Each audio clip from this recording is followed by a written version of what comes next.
guys for tuning in. I hope you enjoyed the time-lapse stuff of stripping out the rest of the cab like I said we were going to do, but it took a few more days than I planned. But that cab needs to be cleaned out a little bit, but pretty much is ready for paint. But before we do that, we're going to go up to the top of the driveway. We're going to pull off the rear end from the Duramax. Yes, we got a new front diff for the Whistling diesel truck, but we still need the rear off of the donor truck. Yeah, I think that makes sense. So we're going to go up, pull that off, bring it down, and maybe do some cleanup and different stuff. And if you're new to the channel, we got two Duramax trucks. Well, we got two-ish Duramax trucks in pieces in the garage here. We're rebuilding the one over on this side using the parts from this red one over here, which is the one we're going to go get the frame and pull the rear end off of. All right, so here we are at the Duramax. These bolts actually don't appear to be that rusted anywhere, so I don't think we're gonna have a big problem getting these off. And if you didn't watch my last video, the rear end, while still somewhat functional on the Whistling diesel truck, it's completely locked up inside. So it's basically got a locker, but not the type you want in it. So we're going to put in this rear axle. Should be the same gears, 373.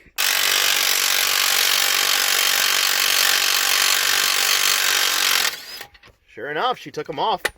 If you're wondering why we haven't used the Milwaukee yet, it's because we still don't have batteries for it.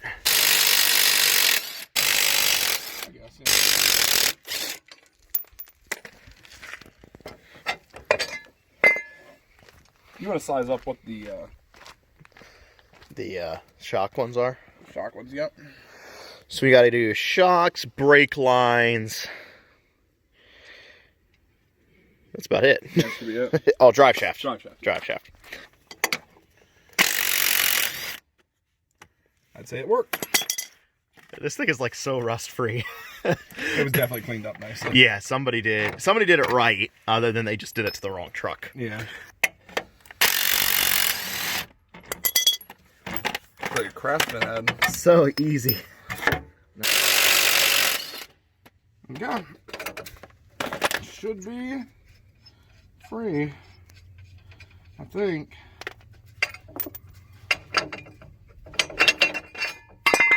Got the engine hoist all ready to go here. We're going to use that to lift up the back end of the frame there.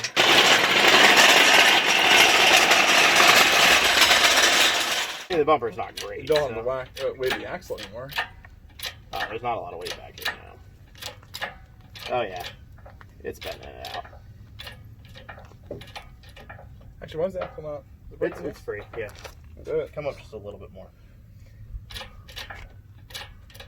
It couldn't completely roll forward. All right. There you go on this end.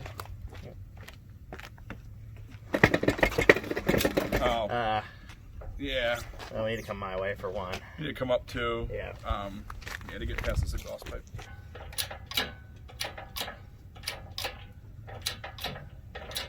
We'll just do it differently and reassemble.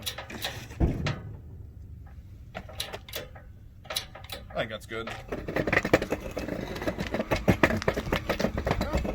Sweet. Here we are. She's uninstalled, and this thing actually is in pretty good shape. She's got a long ways to go.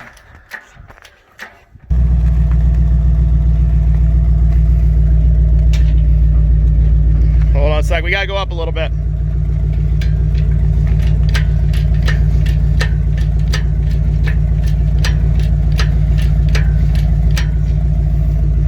All right, come on back.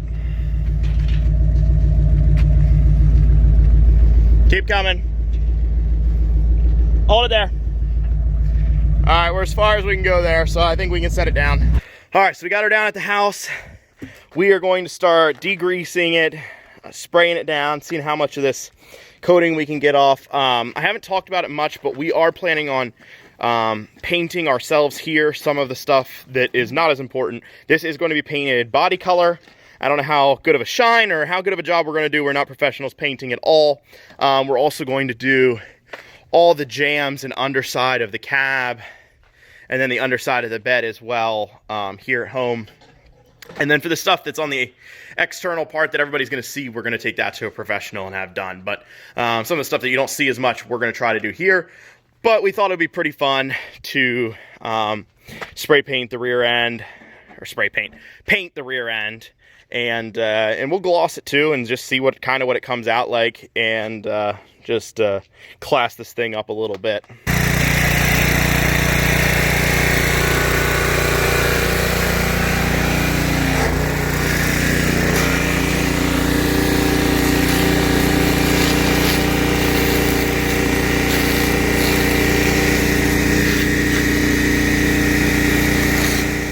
And while we're doing the rear end, we're going to degrease the bed and that stuff too.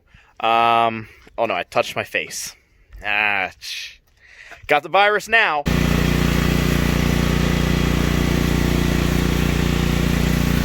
There's a few years of grease and stuff in here possibly. Just a little bit. A little wheel well rust there.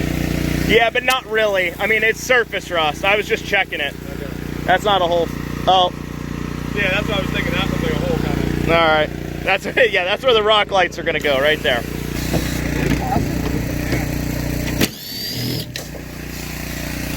you remove those two things for me too? Those little plastic pieces. Oh yeah, lay that down on the ground there.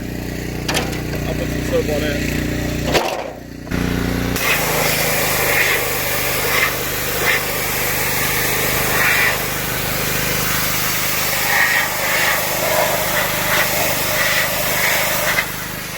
All right, so I know we saw some of the pressure washing going on here, but here's what we're using. I don't know if it's right, wrong, or whatever, but you can see that it is working, and we really haven't, we haven't scrubbed on this thing hardly at all, and there's a little bit of a before type of a deal there, and the rest is mostly off. We still got some areas and things that we got to do, but it really cuts into the grease pretty well.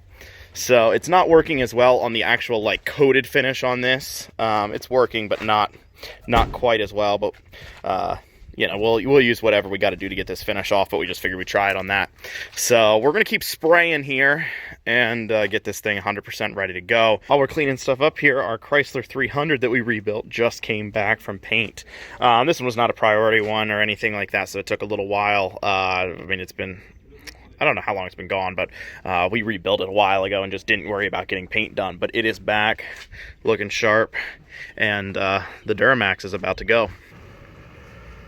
There she goes. So pretty impressive, actually. I know most of you are going to hate the whole oven cleaner method, and I don't know if it's the best one, but it actually really did work pretty good here, as you can see from what we had before.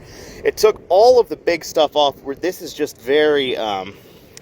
this stuff's very sticky, and so you got to get something else, another coat or two here, maybe oven cleaner. We're out. I also have some mineral spirits I'm going to throw on, see if that works. I don't know, but I'm really happy actually with how it's come out here.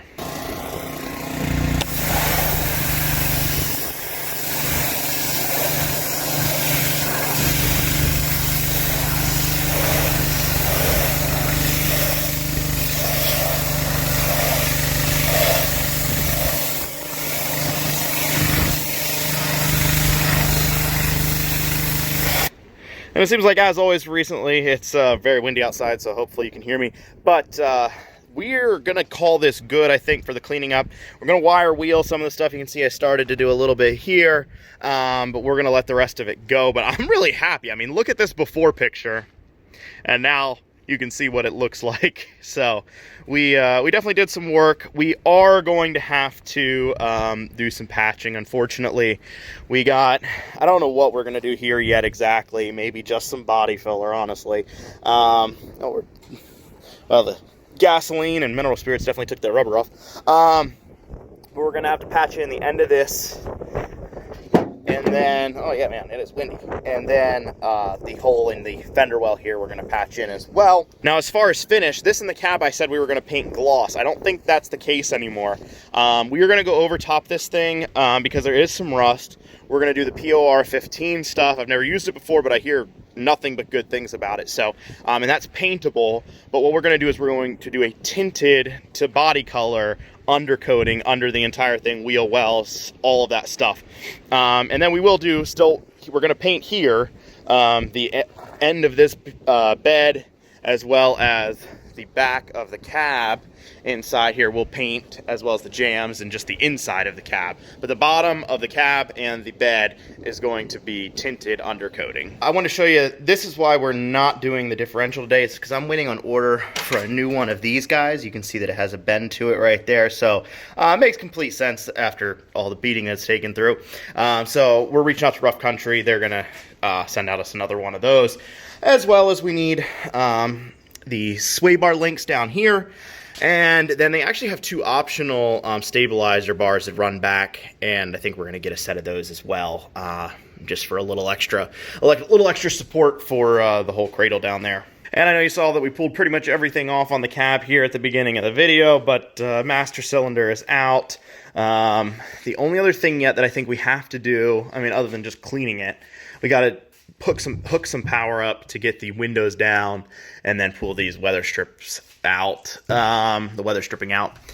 Other than that, she's pretty much ready to be, I guess we're just going to flip it up on the back of it, you know, flip it up on the back and then paint under it that way. So, and we do have a little bit of, you know, damage and stuff around, and when it goes to paint, for the real people, they're gonna, you know, get that done. And I think we'll do the paint matched undercoating as well on the rear end, because, well, this metal stuff is like not super smooth finished or anything like that, so it would take a lot to get a really nice gloss finish on there. So I think that's the right call there, but at least it'll be the same color as the truck and look a little bit you know, more special. We are finished up for today. It's it actually really wasn't very difficult to get the bed cleaned up, but it did take a while to let the chemicals and everything set on there.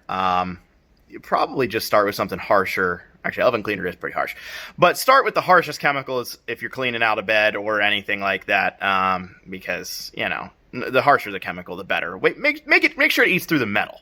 But with that, thank you guys so much for watching. We got parts coming. We got lots of parts coming for the Whistling Diesel truck, but everything's slowed down a little bit right now. So we're just, you know, I'm doing as much content as I can, but with everything shut down, it's a little bit difficult. But thank you so much for watching. Like, subscribe, share if you want to. Have a great day.